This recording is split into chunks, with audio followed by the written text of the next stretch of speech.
Hello, everyone. It's Warriors NRL Fanatics. Welcome back to the YouTube channel. And tonight I've got a very special guest joining me from the Blake and Pork podcast, Canberra Raiders review podcast. You guys will know that podcast very well. And I've had Blake on the show a couple of times, but unfortunately Blake couldn't make it tonight. So we got one of the other hosts of the Blake and Pork podcast, and Tim. He's known as Pork from the Blake and Pork podcast. So great to have you on, and how are you doing? I hope you're doing well. Oh, mate, it's fantastic to be here, Kristen. Thank you for inviting us. We're very fond of the Warriors, where we come from, because you got one of our favourite all-time players playing at the back for you in Chance Nickel-Clockstar. We adore him where we come from. He's one of us, always will be. So always pleasure to talk to people who love him too. Yeah, it's always great to have, an opposition fan on the channel. I love bringing on a few fans from different, teams, support different teams and give their views on their sides because, obviously I watched a lot of NRL. I watched the other teams too, but basically the other teams know more about their own teams than what I would do. So, it's good to have you on. First time on the channel. Obviously had Blake on before, but, just usually when I get a special guest on, I like to ask their history of how they supported their team, like a little bit of a history, background, how long they supported their team, and just a question for you. How long have you supported the Canberra Raiders? Since they came in, so they came in 1982. It wasn't meant to be them. It was meant to be Newcastle, but Newcastle couldn't get together in time. And so the Canberra Raiders came in. They played out of a place called Seaford Oval in Queanbeyan, which is like our sister city. So it's like right next to Canberra and Queanbeyan are right next to each other. So it's really one big thing. But we played out of a ground called Seaford Oval. It was freezing cold. I was 12 years old, but it was the first proper, national live sport we got. So we used to pile out there on buses and freeze watching the Raiders get absolutely creamed in that first year. And been following them ever since. And then all of a sudden in like 1987, they got in the grand final, and then in 1989, they won it. And I think the deal was sealed for all of us. And I had a couple of people I knew who were actually playing for the Raiders back in those days. And I sort of followed them in and, wished them the best. And so one of them was a guy who ended up playing for Australia and New South Wales by the name of Bradley Clyde, who was in my year at school and was actually a decent dude. So I followed him and wished him the best. And they ended up being the best side, in my opinion, of the, early mid-90s. And, the Super League war lost a lot of people, but it never lost me. And myself and Blake have stayed rusted on ever since, and for all our sins. And, the Warriors haven't had exactly the easiest time of it either. So I know you guys have done it tough too, supporting your side. So, but it takes a fanatic, as you know, to stand by your side through thick and thin. And to wear ridiculous clothing like this. Yeah, well, that's a nice. I like what you got there on. I got the shirt and the Canberra Raiders. The horn beanie. Horn. Yeah. These are now a collector's item. You can't buy these anymore, but while everyone got them, and now they're a collector's item. It's good. Yeah. So yeah, the Raiders obviously we've had some. You guys had some success a couple of years ago, didn't you guys? You had some great players over the years, and Mal Meninga, Ricky Stewart, quite a few well-known players. Ruben Wiki as well. Kiwi played for you guys as well. We've had so many Kiwis playing for us. This is almost a second Kiwi side. We've had so many. The list is massive, starting with the famous Brent Todd, who came to play with us. He was in the 89 grand final. Sean Hoppy, you may recall. He left us in 93, but he was a magnificent player. Of course, 2 premiership players in Q Ponga, John Lomax, and Ruben Wiki, also on that side. Then later on, we had Volcano Vanicolo, who was with us for a brief period before he went over to England. Bronson Harrison, whose brother-in-law is my hairdresser still. So obviously Captain Joe Tarpanay. Jordan Rapana, who's just left us, but talisman, we absolutely adore him. CNK, who we've already talked about. And now Seb Chris and Matt Timorko, who are both Kiwis. So, yeah, this is a place where we love and revere our Kiwis on our side. Yeah, and who, like a player you idolised growing up, who was a favourite Canberra Raiders player, past, present, current, now? Ricky Stewart. Ricky Stewart? Ricky Stewart, my favourite player. He was the best. He was the best player in that era. strangely enough, I didn't like him very much back then. He wasn't the nicest bloke to hang around, but he was our best. He was the best player. Now he's also a really, really good bloke as well because he's just and we're mates, and I'm really proud that he's our coach. But he wasn't the nicest bloke back then.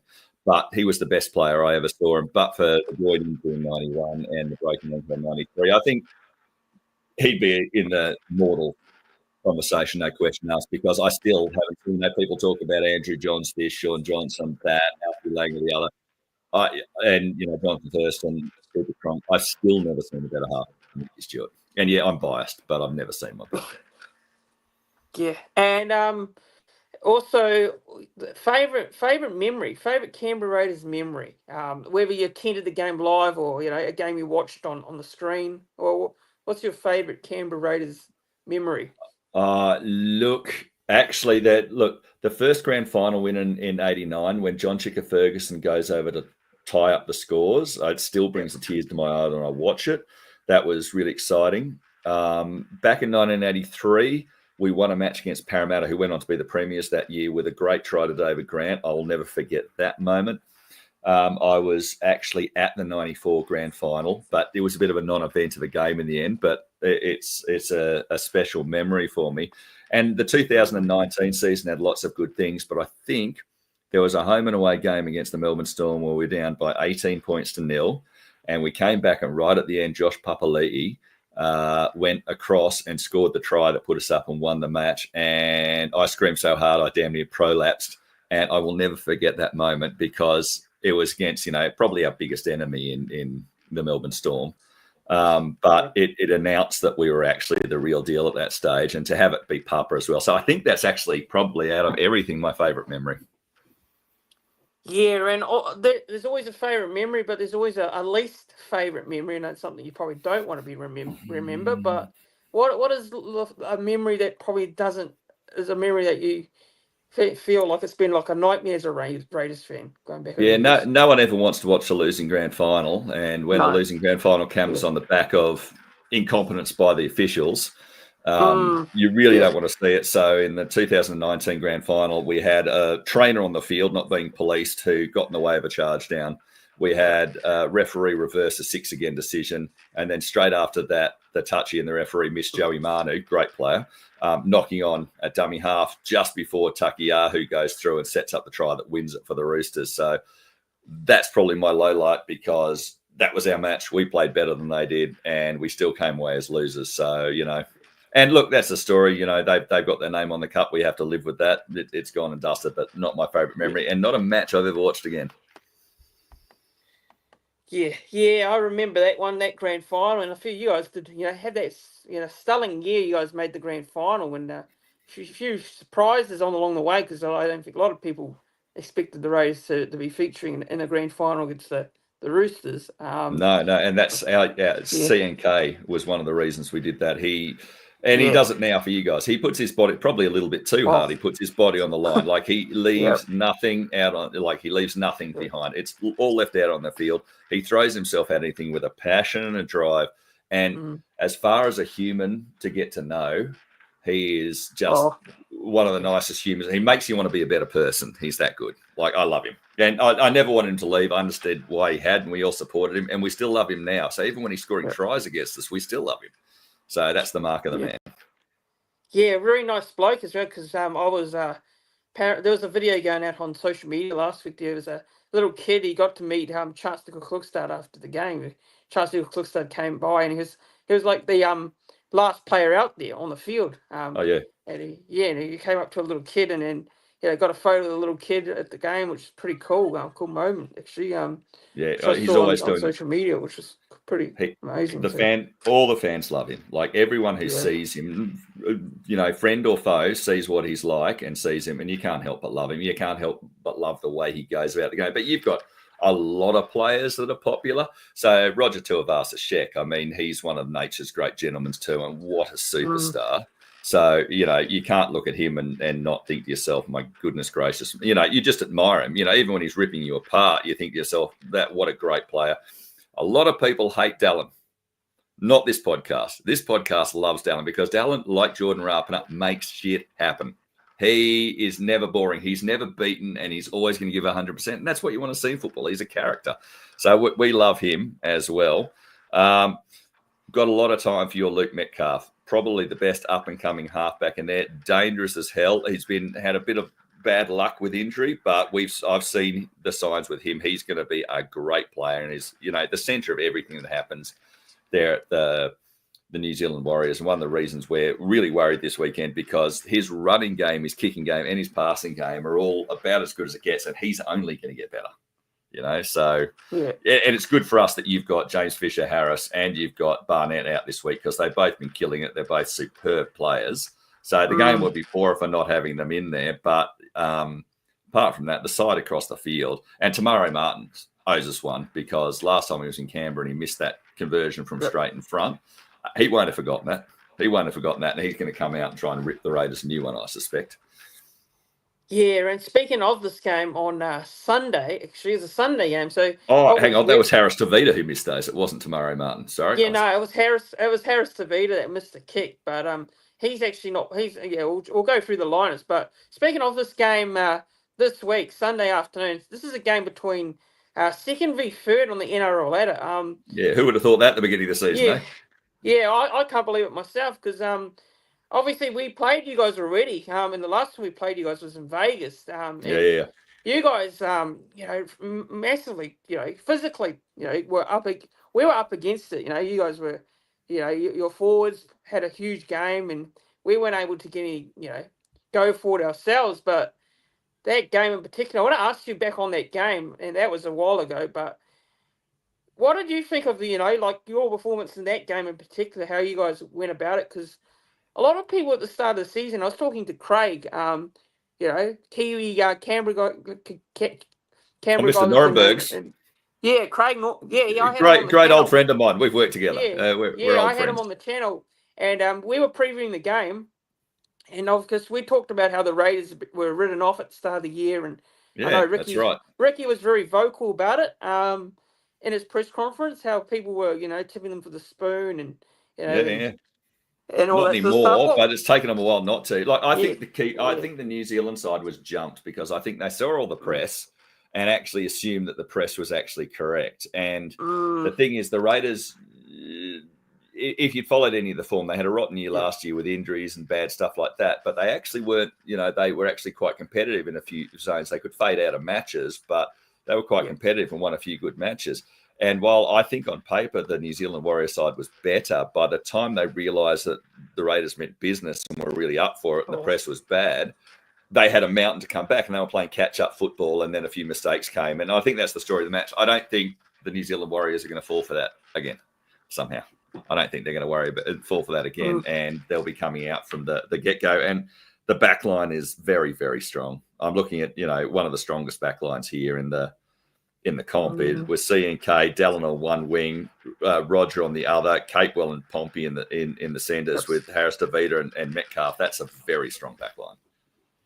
And the weakness of the Raiders has been in the outside backs, letting in tries through there and cutting through there. Well, I'm looking at people there who can expose that in a big way. So I expect that's where they'll be going straight for Matty Timoko and Xavier Savage and trying to exploit that hole there. And I'm not sure who comes up on your left-hand side. Who's your left-hand side centre, Capewell or Pompey? Pompey's name to line up against. I think it's Dallin and Pompey is going to be on the left-hand side, and I reckon. In fact, I'm almost certain it is, and I reckon and Metcalf will be guiding them through that hole. So that's where I expect. And I'm not sure who the second row is going to be. Actually, might be Nuakore players on that side, and so I reckon they'll be running the decoy with Nuakore, dragging Timoko across to Fogarty and trying to put on the outside shoulder of Timoko, Pompey around that, or even Dallin coming in. Or C&K sweeping around the back. Yeah, that's what we're expecting. Yeah, just want to go through the actual lineup here. So I'll go through the Warriors lineup. So fullbacks, Chance Nickel-Kluxtar, done with Tini Zalesniak on the wing. So Pompey and Capewell centres, Roger Tuivasa-Sheck on the wing.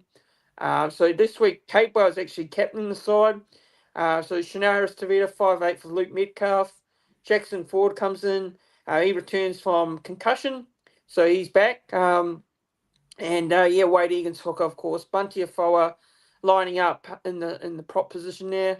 Lekahala Sema, second row with Murata Niokore and Aaron Clark's lock.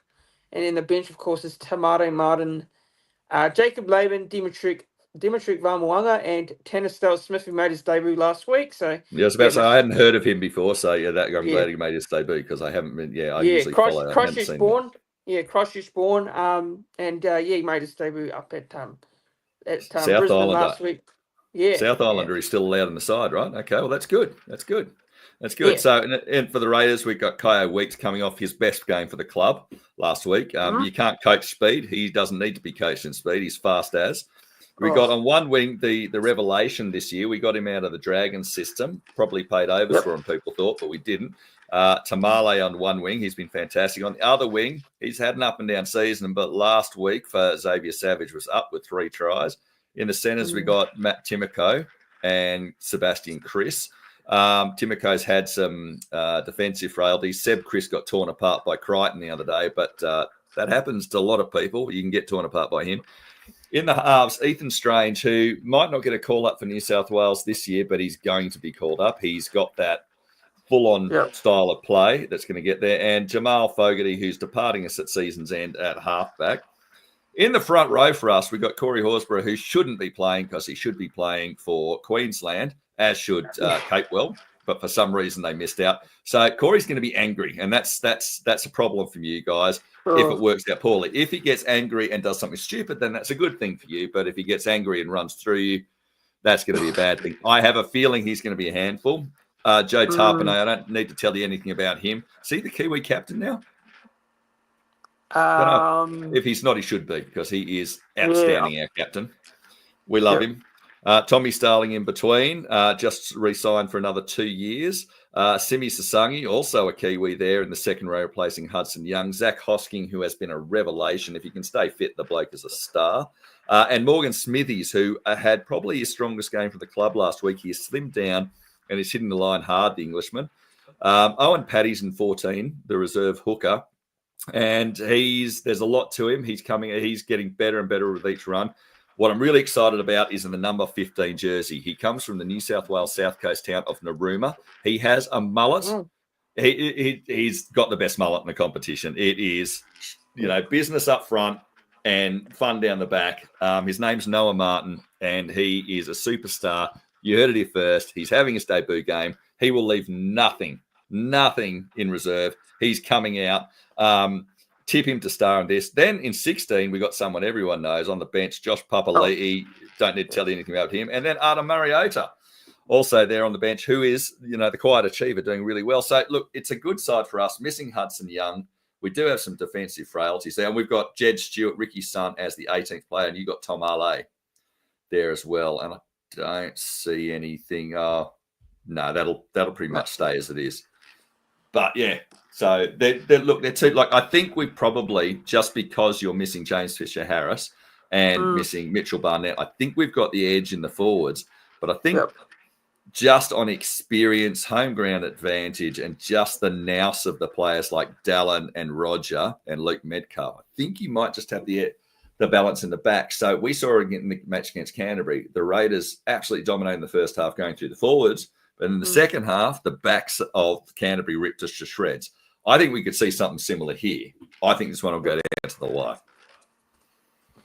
Yeah, and obviously just looking at our side, so get my thoughts on our team. So, look, obviously this week, the biggest outs would be Fisher Harrison and Barnett. Now, I think we all knew that Barnett was going to be picked for New South Wales anyway. That was a guaranteed, so that was no shock. Fisher Harris, obviously, with that suspension, the tackle he made, I think it was on... can't remember who it was, but it was in the Finns game. But it was a Dolphins player. That much I remember. It was on the Dolphins player. Yes. But it was the correct call, so I'm not going to argue against it. If I would be biased one, I'd say no. But but look, there's nothing wrong with it. I think there was something wrong with it. It was the correct call. But but it wasn't. It wasn't. I don't think there was malice in it. It was bad, just he got him. Yeah. It was correct call. At the end of the day, so. But Yeah, he's out this week, so obviously we got Bunty and Ford coming in. Bunty and Ford coming in, Jackson Ford, and Jackson Ford's form has been a lot better this year. Actually, he's been a lot better than what he was last year. So he's not a bad player to bring in. Obviously the big blow is no Barnett. And I think having no Barnett in the side is going to really put a bit of pressure on the likes of Afoa and Ford to step up in this game. But you've given the captaincy the right person. So Kurt Catewell is the right person to take, because one of the things that's really Mitchell Barnett started with us before he went over to Newcastle and then to you. And I think he always felt like he was thrown out by Ricky when he came in. And I don't think Ricky had anything against him, but I would have felt bad if I was Mitchell Barnett, because he had a lot to offer and he felt like he was cast off. I think we're now seeing him in his absolute purple patch. He's a gun player. He deserves his spot in the Origin side. He's worked hard for it. His ethic is absolutely brilliant. He's great running the ball. He's great tackling. And his leadership's come to the fore. You are going to miss that because his leadership's right in the middle of the field, whereas Catewell's going to be out more on the edges. I won't be surprised to see Catewell come in. So like when Tamara Martin comes in, I won't be surprised to see Catewell come in, possibly into the pack, in order to get that leadership closer and him play a closer role than that. Because look, what I do note when I look at the way you score, out of the top, 50 try scorers, you've got 2 in there, which is Luke Metcalf, and he's got 7 tries, which is really good. But then Adam Pompey's the next one at 4. So you've actually shared the scoring about evenly across your side rather than anything there. Whereas the Raiders they've lost their, number 1 try scorer in Hudson Young, who's leading with 9 tries. So he's out. So that's a massive attacking weapon. And people don't think that about him. But Xavier Savage is up on 8. So we've got a few areas where we're distinctly scoring, whereas you've actually spread it, fairly well. Sebastian Chris has got 7, I guess. And Tamale's we've got a lot of players are doing. So one of the things about the Raiders this season is they're scoring well. But one of the bad things about this season is you can score against them. So they're conceding a lot of points. But they're scoring a lot of points. So you're a side you don't want to concede a lot of points to, because you can put on a lot of points. Yeah, and I've seen that in the stats as well with the Raiders this season, as they scored a chunk load of points and they're conceding a lot. But just also the bench as well. Just looking at the bench, Tamari Martin, I don't know how much game time he's going to get, because he hasn't been getting a lot of game time coming off the bench. Neither is Owen Paddy, our 14. Owen Paddy hasn't been getting much. He's been getting like 10, 15 minutes. I think Webby's not. I don't think we'll see a lot of him play in this game as well. Get much time on the field. He'll play, but he won't get a lot of time. I reckon he will. I reckon he'll come in. He'll go somewhere in the backs. Right. So Catewell can go into the pack. That's my prediction. I'm sticking to it. Right. Yeah, and then of course, like the forwards, I like our forward pack. With Laban and Valmoanga, 2 very good young talents come off the bench as well. And Tannissell Smith, I thought had a very good solid debut last week, actually coming off the bench as well. So, I didn't see it coming off the bench, but I'll take your word for it. But it's Christchurch lad, so he's going to have to know how to tackle, right? Yeah. But the reserves, I think we've seen here that Ali and Tane are also named in the reserves, and I don't think Leotawa will line up in this game, or Tane Tuapiki. I just don't see it. I know a lot of Warriors fans. A lot of Warriors fans want to see Tane starting in the side, and I think when you look at his form when he's been in the side, he's been great. He's been playing good. He's really electric. Like he's a dangerous player. The only reason Webster will be leaving him out would be defensive issues, because in attack there's no issues whatsoever. He is dangerous, and a lot of the time fans look at that and they want to see his tries. They want to see the tries, but they don't want to see the tries scored against them. I reckon the only reason Tuapiki is missing out there is because it'll be a defensive issue. Would be the go. And that we've got Chevy Stewart now 22 jersey, and it would be exactly the same reason that he's not coming. I don't see anyone coming up off this extended bench for the Raiders and reserves into the side by surprise. I guess if it was, it would be Trey Mooney coming in, but I don't see it. If he came in, I don't see it. I don't see it. The only way he could come in is he's not. I don't see any changes unless there's injuries. Yeah.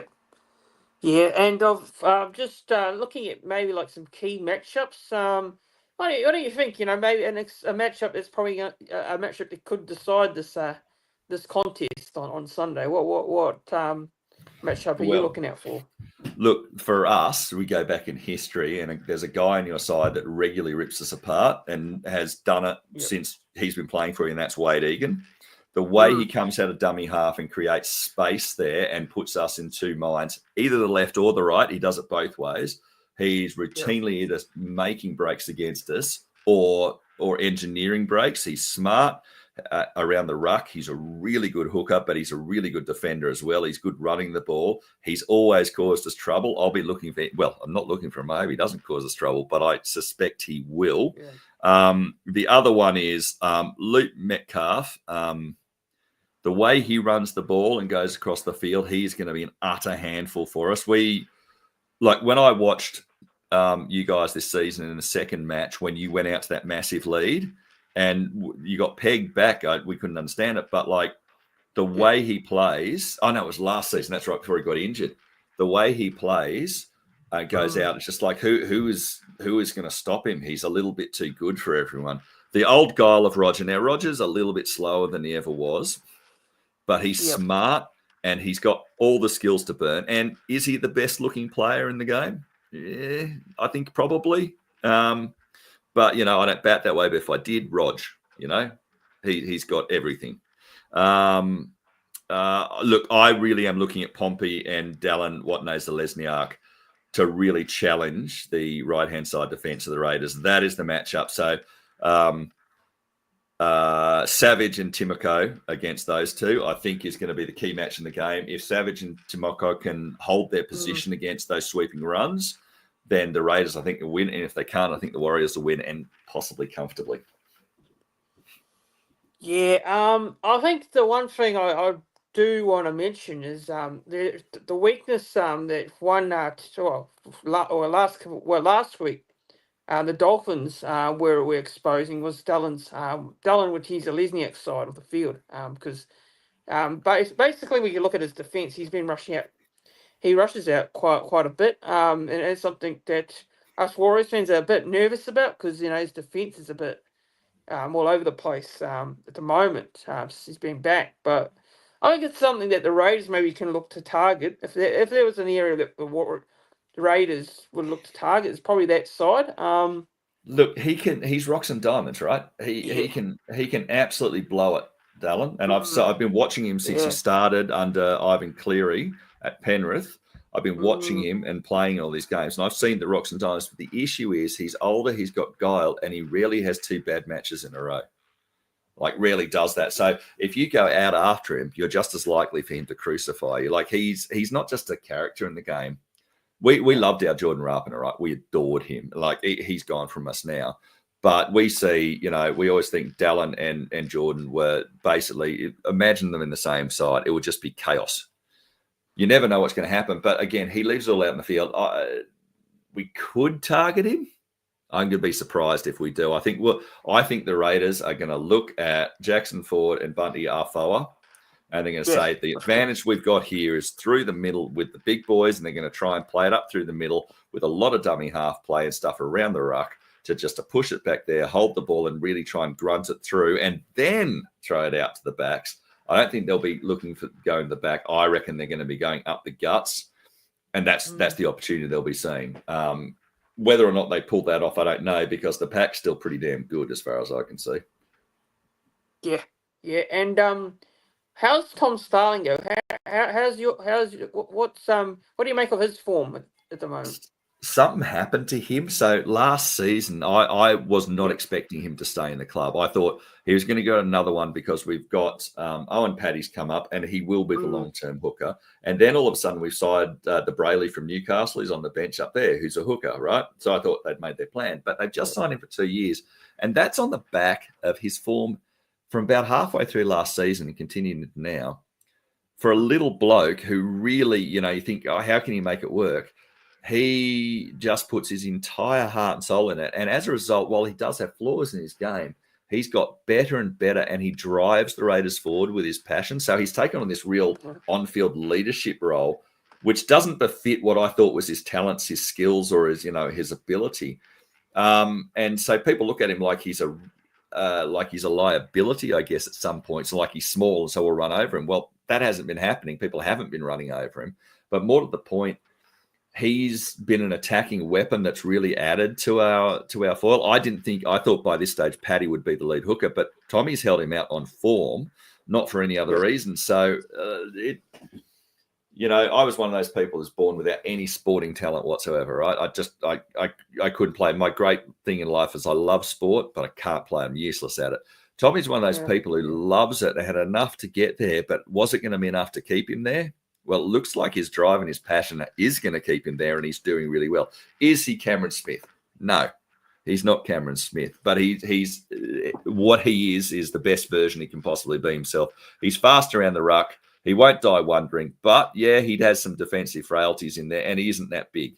So Wade Egan's going to be looking at that, and Wade Egan is a smart operator. Like, he's a really, really smart. I've heard a couple of people online basically saying that Wade Egan's the best New South Wales option for hooker there is, and somehow Reece Robinson gets the job because people forget about Wade Egan. Well, I don't forget about him. I've watched him play, and that bloke is class. And while he's on the field guiding your side around the field, it's going to be going the right way. It's going to be doing smart options, and he's going to be getting good ball to the forwards and to the back line really quickly. So, I think the hooker battle actually will probably be one of the highlights now you mentioned it. Yeah. Well, it's between two very good hookers, and then Wade is for me the most informed hooker in the comp. I think personally, I might be biased here, but I think he's probably the best hooker in the comp at the moment. I would hope that running the Warriors NRL Fanatics podcast, that you would be somewhat biased. I would hope that you were, because coming for the Blake and the Pork Raiders review podcast, I'm just a little bit biased. I'm gonna let people out there know I am biased. Yeah, I am biased. But look. We're still hurting all those years ago when that forward pass to Adam Fanua-Blake was missed. Like it was four, Carleagues forward, and it was missed, and it lost us the game in a game where we had injuries all over the field and we were robbed. So, that still burns us all these seasons later. So I know AFB's not playing with you anymore, but that match really hurt. I think Jazz Tavunga's gone through us a few times.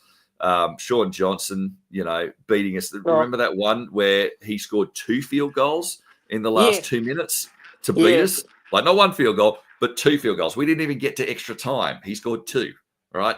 And it's like, we've been made fools of by the Warriors that many times. It's like, you sort of get used to it. And look, the record I'm looking at basically shows when we're at your home ground, you win.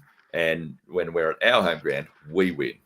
But it doesn't always stay, but mostly that's the way the history goes. So we won at Allegiant Stadium, then we won last year just with Harris DeVita missing the penalty for the conversion run in front 2018. Then the last time we were at your home ground was round 3 2024. You won Christchurch, remember?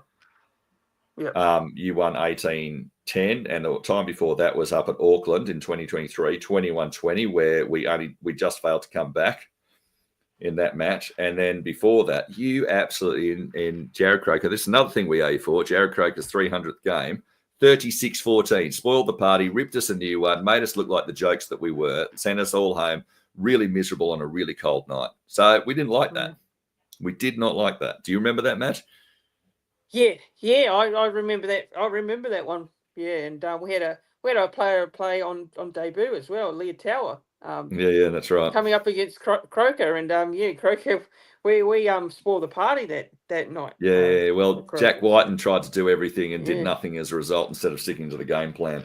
It was a miserable night. My son cried. Basically we went and burnt a whole lot of, went and attacked the New Zealand High Commission, which of course is in Canberra. We burned a few Kiwi flags, that sort of stuff. There was retribution taken all across the national capital that night. Yeah, and of course this game, of course, being two teams that are in good form at the moment. You guys, obviously, you guys were on a bit of a run there, and then you lost at I think you lost to the Bulldogs at home. Yeah, demoralising. Up 20 I points. want to know, what were your thoughts on that? Because that game, I was watching that game, and I thought you guys, sold out crowd, and it was a big occasion, and 2 of the teams were in form. But You guys got off to a good start. You were up 20-0 or something. 20-0, and if we got to 26, which we almost did, we might have iced it. They set their line deep. They shifted it early. They exposed our floor. Stephen Crichton went on a rampage. That'll happen. Stephen Crichton's a top-level player. He's going to rampage. That's okay. But then they went to this way and the other. We kept dropping the ball. Our heads went down. They got a roll on, and they just went through us like a dose of salts. And I don't think there was a Raiders plan who left the field that day feeling there was any light in the world or any chance for us going forward. And look, last week's win against the Titans has put a little bit of light and spark into that. But if you guys, do a number on us this weekend, there'll be, in spite of the fact we're that far up the ladder, that sort of loss to the Bulldogs, you've got to say, well, how do you repair it? How do you allow a side to score 32 unanswered points when you're up? And like by the end of it, with it 15 minutes to go, like it was a foregone conclusion, even in spite of the fact they weren't in front yet, because you could just see it. That the heads all went down all across, and the change in form was that bad. So, and what comes to mind is the Raiders this season, with the exception of the Parramatta match, they haven't really put two halves together where they've controlled both halves and done well. When we got flogged by Manly, they went through us in the first half, very much referee assisted, but they went through it. In the second half, we came out and won the second half. We did well, But there's been a lot of matches, against Melbourne. Melbourne jumped us, but we came back. Our second half was good. The issue is are the Canberra Raiders a 40-minute side? I hope they're not, because I think they've got everything to be there.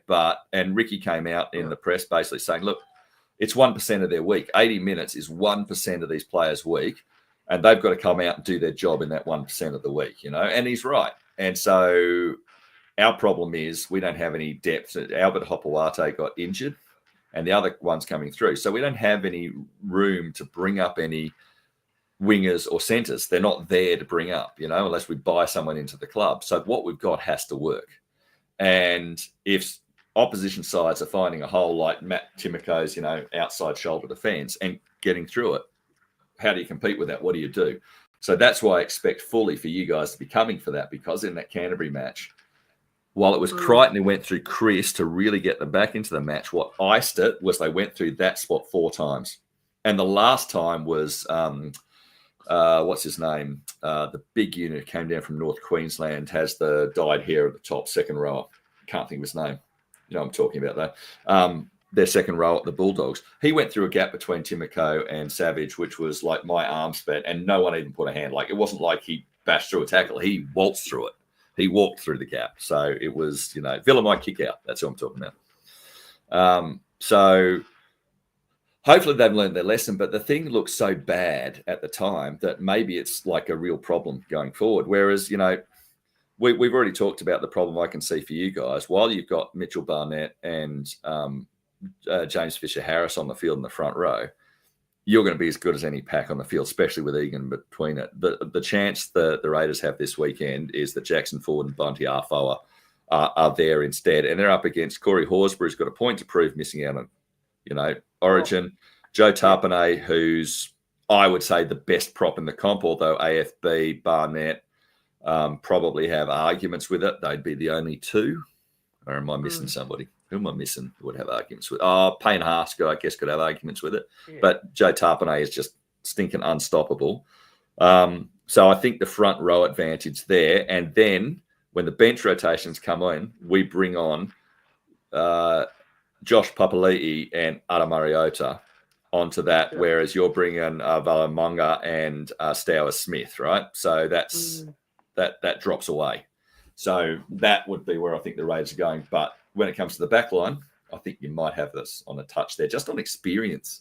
And the last 2 times C&K has played us, he's known exactly what to do. I've never seen him look that good in attack. Those sweeping moves where he comes around the back, he didn't do them when there was the Raiders, but he's doing them now, and they look fantastic. Yeah. I think obviously there's always. Look, I think you guys, like, if you look at strengths for you guys, like, it's pretty much your 4-pack. I think it's your 4-pack there. You've touched on it quite a bit there with the experience you've got inside, and obviously we got look, for me, the most informed 13 in the game at the moment is Aaron Clark, and he has been very consistent for us this season. Even in that loss against the Raiders in Vegas, where it was coming off his tackles, did he? Yeah, Aaron Clark's been good ever since. He's been good ever since that first round. So Yeah. I don't know. What do you make out of what do you make from a opposition fan? What do you make of Aaron Clark? What do you make of his because the Warriors signed him from the Titans and look, he's very business. Yeah. Look, Webster's got a good eye for these things, and he's buying astutely. Like he's not going out there. So Mitchell Barnett, when you bought him, what did you think of that? Did you think, oh my God, he's bought this star? No, he bought a tradesman. He bought Capewell. He bought a tradesman, right? But they're really, really good tradesmen, right? They're just superb tradesmen, and they do their jobs. That's Aaron Clark again. He didn't want to go out there and say, I'm going to go out there and buy, who's the star lock in the game? He's not going out and trying to buy Angus Crichton, right? He went out there to say, I want someone who does this job and does it well. And that's exactly what he's got. But, look, his post-contact meters this season, nearly 600 post-contact meters. That's an average of 6. That's as good as anybody. I was looking at Hudson Young's the other day, and that's the same as his. So really hitting the line and bending it as well, which is ridiculously good. He tackled his grandma into the concrete of the grandstand. He hasn't scored a try yet, so that's the one chink in his armor. But look, there's 24 tackle breaks in there. He's doing 15 hit-ups a game. He doesn't have that many offloads in him, but his tackling is ridiculously good, and he's making 160 meters a game. Oh my God, I mean, he's on fire. You're right. I think your assessment. Well, he's certainly in the conversation for the best lock in the comp at the moment, and possibly the best loose forward in the comp.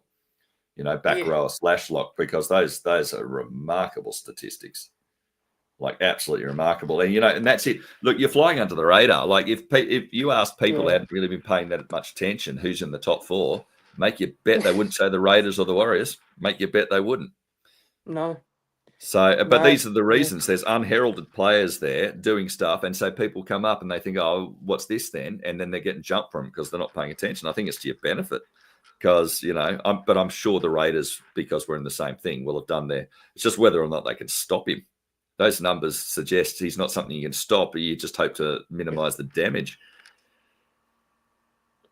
Yeah, and what one of your commenters is saying that we need you guys need a solid 80. I think the Raiders also need a solid 80. I think both sides can't go to sleep because that's what loses them. And look, but the record of both teams say that in spite of the fact that they do switch off, the Warriors are sitting there with 8 wins on 18 points after 10. If someone had offered you that at the beginning of the season, would you have taken that in a shot? Because I sure would have taken, 8 wins after 11 matches for the Raiders. I would have taken that in an utter shot. I would have said, no, my God. But we can't rest on the laurels because we actually, that's right. One of the commenters has come on, the top teams fight harder for the 80 like the Bulldogs did. And that's exactly right. And that's exactly what I left that match thinking against the Bulldogs for the Raiders was they just kept going. They stuck to something and they kept going. And that's why I sort of think, are we really in the top 4? Or, you know what I mean? It's like, are we really there? Are these two sides that will actually be there in the season? But the thing is, if we keep winning, they keep stocking those points up, they are going to be there at the end of the season. Because the other, you said the Roosters are complaining they've got all these players in State of Origin. The Roosters have won 4 matches out of 10. So they might have all these Origin players, but they're not there. The Panthers, last year's premiers, they've won 3 matches and drawn 1. So I think both those sides will probably get into the 8, but they're going to be in the elimination spots unless something really changes. What about the Broncos or the Dragons or the Cowboys or the Rabbitohs have convinced you that they're anything fantastic? So the sides that you look at and say they're the real contenders, Bulldogs and the Storm, are the two sides I look at and think they can absolutely ace the two sides. I think they're the front runners, and the Warriors and the Raiders are right behind them. But we're going to have to improve in order to really compete with them. But I think we've both got the teams that can do it. But just like we need a full 80 minutes. Can these sides do a full 80 minutes? Yeah, and that is the thing. Look, the wins we've been grinding out, they've been very close, and we've been making it really tough for ourselves in the second half. And look, our defense has been getting us across the line, but our attack is still not really clicking. I mean, gelling together. Yeah. And that's why it's making it so hard in the second half. And these teams they're fighting back hard against us, and we're just managing to hang on. And Yeah. there's been moments where we've been look, there's something really good about doing that, because you've got a 5-point differential in the positive. You've scored 205 and had 200 scored against you, right? Exactly.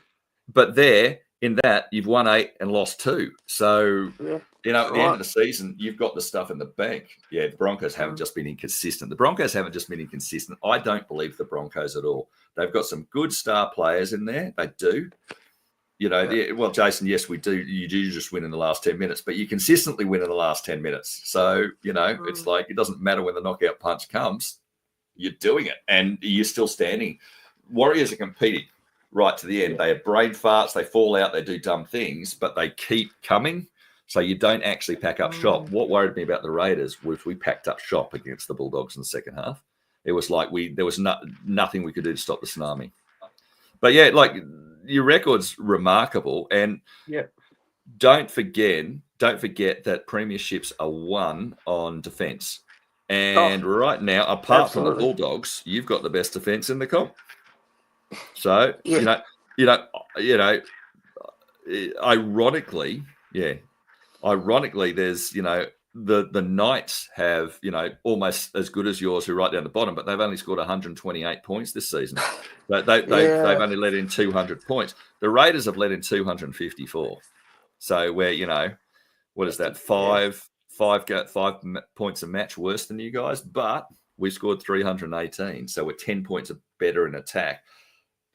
But away from home in Auckland, on bloody 6 o'clock on a Sunday night, how are they going to go? It's going to be cold. Is it going to be wet? Is it raining?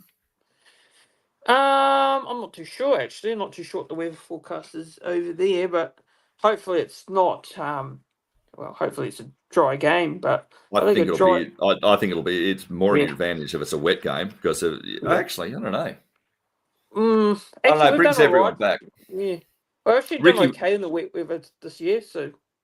Yeah, I'm not sure whether we have or not. I agree with what Jason Hutt says. Yeah, I think Ricky has addressed the Bulldogs game because he had to. It's just whether or not you can address it. It's just whether or not the players can do it. Yeah. Sure, bro. It's good. But yeah, I don't know what the weather's going to be over there, and I'm not sure it's going to make a whole heap of difference there. But look, I'm prepared for a cracking game. And isn't it nice to see both these sides actually up there in these conversations? Definitely. Yeah. Well, it's definitely good because, in an NRL competition, you like seeing all these. I always say it, that you like to see these teams that you don't generally see up the top very regularly, because you always see the same sides, like the Roosters, the Storms, the Penriths. Always in the top 4 of the time. But you want to see teams like the Raiders and the Warriors, and of course, teams like the Tigers and that. Cowboys, Tigers. Cowboys, the ones Dragons, that are going to run.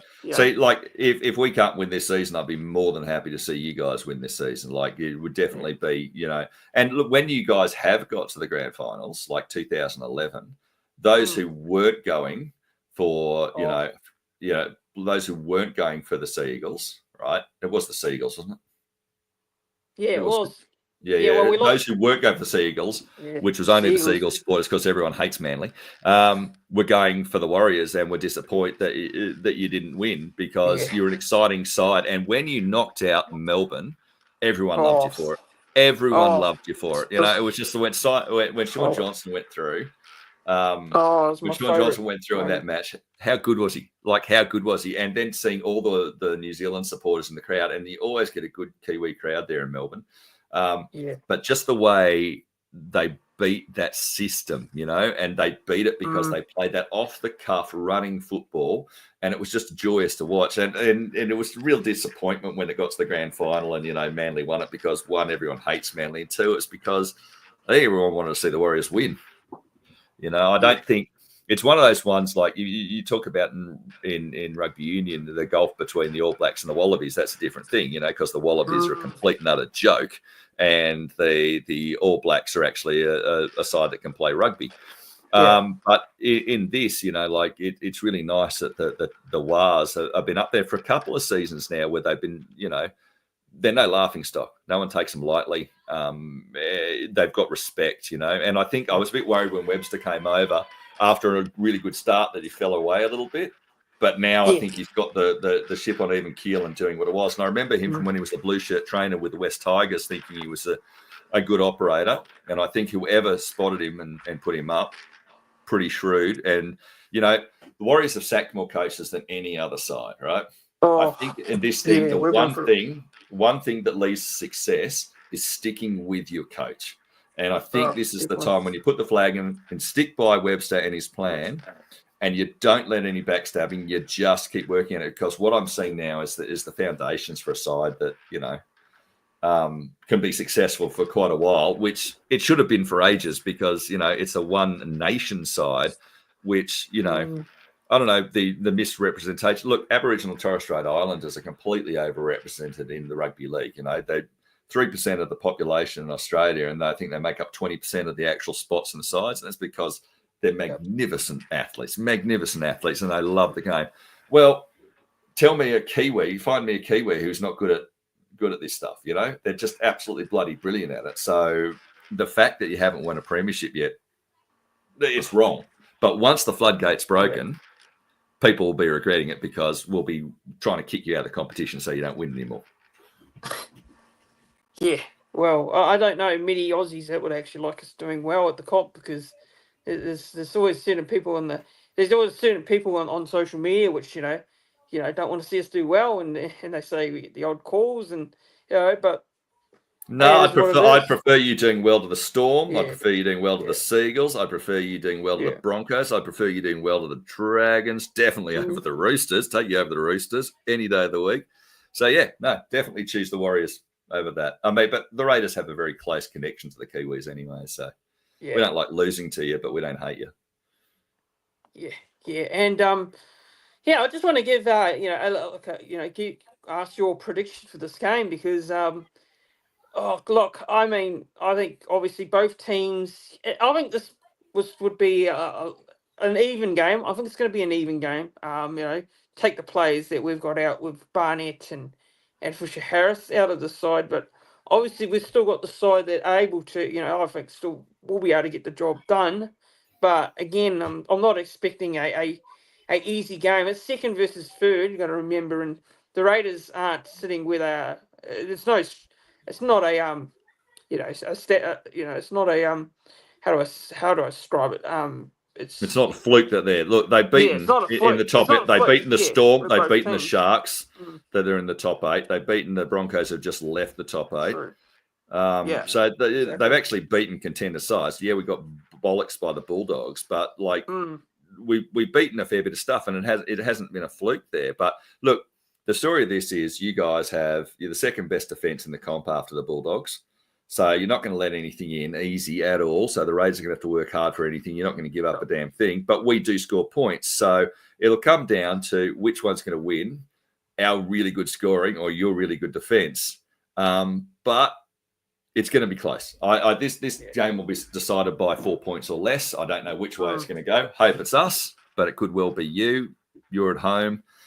It's a big occasion for you guys. You win this one. You don't go into top spot because you'll only be in equal points with the Bulldogs, and therefore and against is ridiculous, 110. It's crazy. But you're strongly in the top. I disagree, Jose. I disagree that Raiders versus Titan. I didn't think it was a good watch. I thought you saw two sides there who both could have done a lot better. And in the end, it was decided on errors rather than skill. Kyo Weeks is great. And AJ Brimson's a star. But apart from that, who else on the side did you actually look at and think to yourself, wow, they did really well that day, or rather they just ground it out? Maybe I'm just bitter because, I felt like our season ended against the Bulldogs. Look, I think this match between the Warriors and the Raiders will be less than 4 points, 4 points or less. Either way, not prepared to call it. If the Raiders manage to obliterate the Warriors forward pack, which will be a big ask, then they'll win. And if the Raiders cannot contain the back line of the Warriors, then the Warriors will win. That's how I see it playing out. Yeah. Naz saying at least Pork's honest. And Jose's asking you, actually, who do you reckon's going to get the wooden spoon this year? Oh, I think, look, the Titans are in last spot now. Would you believe that? Because there's no way in the world that is a wooden spoon side. There is no way a side with Tino Fumasali and AJ Brimson and Tyrone Preachy is in the bottom. Yeah. I don't know what's going on, Jason, with David Feeder. I don't get it. I know he's completely out of favour with Des Hasler. But the idea of taking $1 million player a year and not playing him, so he's either trying to move him on or do what happened with Ricky and Horsburgh, where he's trying to fix something and get through to him, and maybe he can, but I find it bizarre. But look, who's going to come last? I don't think it's going to be Eels. I think red hot at the moment. If you watch the Knights last week, I reckon the Knights have got nothing. They are broken inside and outside. Their star player Ponga is doing nothing. Their forward pack looks weak. Their outside backs are full of errors and full of no damage. They've got no halves whatsoever. They are my red hot. West Tigers have improved. I know they got flogged by the Storm, but they have improved. They're going to win matches. I don't think the Dragons will drop into last, although they could. I think the Knights, if I was betting on a wooden spooner right now, it'd be the Knights. You know what I'm happy about? It's not going to be the Warriors and it's not going to be the Raiders because I think we've already got too many points. Yes. Well, we won't be getting it, then you guys won't be getting it either. And I know, despite people saying Raiders every year, challenge every year. Spoon, I don't understand it because Ricky's always got you guys, every week getting up for results, and even if you've lost, you've been able to bounce back the following week. So. It's just the Sydney media. They don't know us. They don't pay any attention to us. Who day, and that's great. Keep us flying under the ladder. Keep you flying under the ladder, under the radar. When they're not prepared for it and they believe their own press, it makes it easier for it to win. But unfortunately, I don't think the Bulldogs or the Storm are listening to any of that crap. No.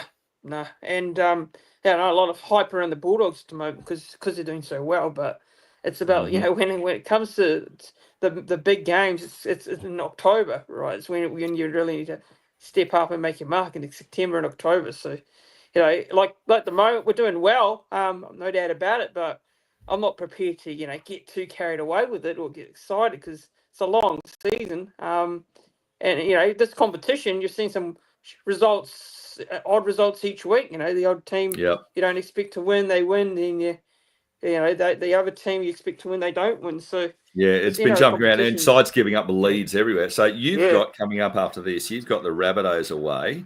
Now who knows what their form is because they've been dreadful, they've been great, and they've been in between. They've won matches they should have lost, and they've lost matches they should have won. Then you go away the Sharks. That one, especially as AFB's over there waiting for you. So there'll be a thing. Then you come home against the Panthers. Now the Panthers are back on. They don't have the team they did, but they're still capable of winning anything.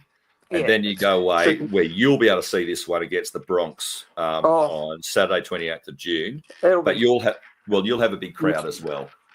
Definitely. You can't deny that one because we've already had good crowds and good support at Magic Round and at the Dolphins. We had the Caxton Street with the Lord Alfred Hotel. We had, obviously had a function up there at the Lord Alfred and with the fans and that. So, look, we're going to have a lot of support. And on the Gold Coast as well, which is another game I'll be attending. So, support everywhere. Yeah. So, look, if you keep putting on the wins, I just can't see them missing the 8 at the moment. I can't see the Warriors missing the 8. The discipline, and it's because there are stars. Yeah, they can. I don't think, Jason, I don't think they're giant killers. I think they are giants who've just had a rotten start to the season. And once they get in their area, the problem with the Panthers is if they get even to 8th position, they can still win the damn thing because you watch the comeback they did against the Broncos a few seasons ago where they were dead and buried. Yeah. And they came back from the dead and won that one from a position that you knew they couldn't. And by the end, it was like, oh, my God, how good is Nathan Cleary? So good.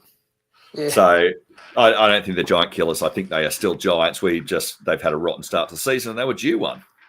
The Raiders, after this, they have to play the Roosters.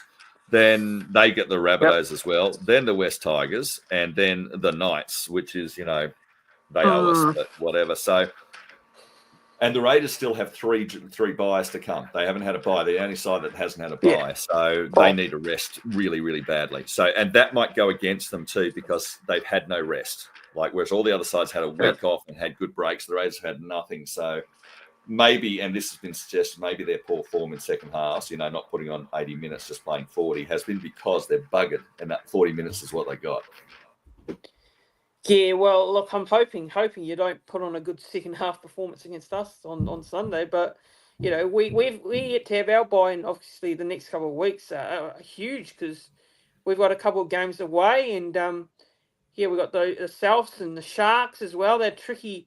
I know Souths are a little bit up and down, but still they're they got skill. Yeah, they're still a tricky side to come up against. You got, I think Latrell. Yeah, Latrell will be playing for that. Yeah, Latrell's playing unless he's injured, but he's there. Jack White will be back. He's got the calf injury. Yeah. You got Cody Walker, who's got a lot of guile in there. Look, Keon Kolamatangi, you saw how well he played last weekend. He was absolutely outstanding. They've got stuff there, but they haven't been putting it together, and they've got too many holes. I would expect you guys would beat them if you got Barnett and James Fisher-Harris back. I think you'll beat them.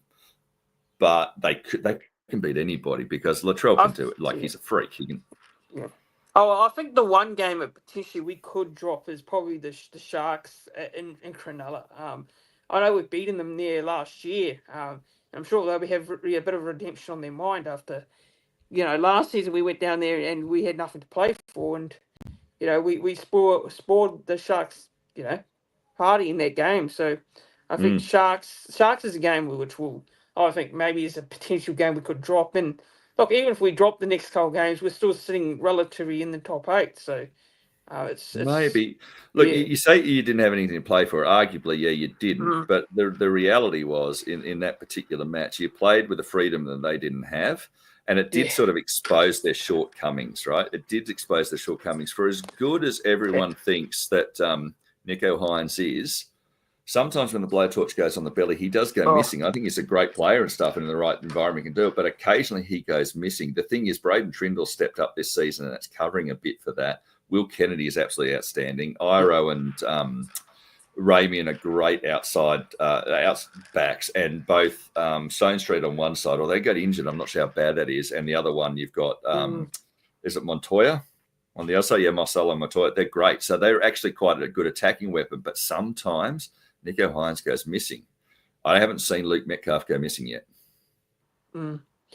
But anyway, so just going to wrap it up. So my prediction, I'll just give my prediction for the game. So I'll go Warriors to win this one. I think unbelievable. After all the time we spent together, you would go against the Raiders. Yes. Unbelievable. I thought we had something special. Oh no, I have to back my team, of course. I have to back my boys in here. So I'm going to go Warriors. I'm going to say maybe 18. Actually, no, we'll go 18 Warriors, Raiders 10. 18-10. I think a low-scoring game, I think it'll be a little bit of a low-scoring grind. We haven't held a side to 18 this season that I can remember. Oh, maybe you in the first round, we held you to 10. Haven't done it since. I would say you're going to score over 20. We're going to score over 20. Whoever scores more will be the winner. But I reckon it's going to be won by 4. I reckon, I'm just going to say it, Horse owes Billy Slater a big lesson about who should have been playing Origin, and he's going to come out, and unfortunately it's going to be against you guys. Just for Hosea, our podcast is on Spotify. You can find us on Spotify and Apple Podcasts, and just put Raiders Review with Blake and the Pork in there. So Raiders Review with Blake and the Pork, and we come out virtually every week on a Wednesday night, maybe off Thursday sometimes, probably the Thursday this day.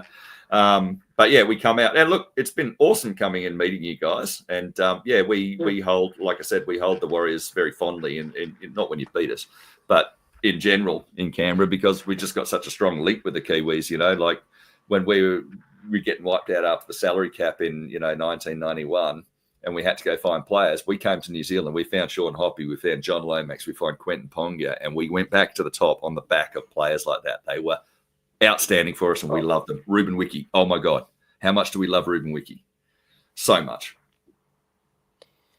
Yeah. But look, obviously, first try scorer, I'm going to put in. I'm going to go with Wade Egan, first try scorer. I don't know. I just have a just throwing a bit something different. You know, we usually see it's usually an outside back or I'm going Adam Pompey.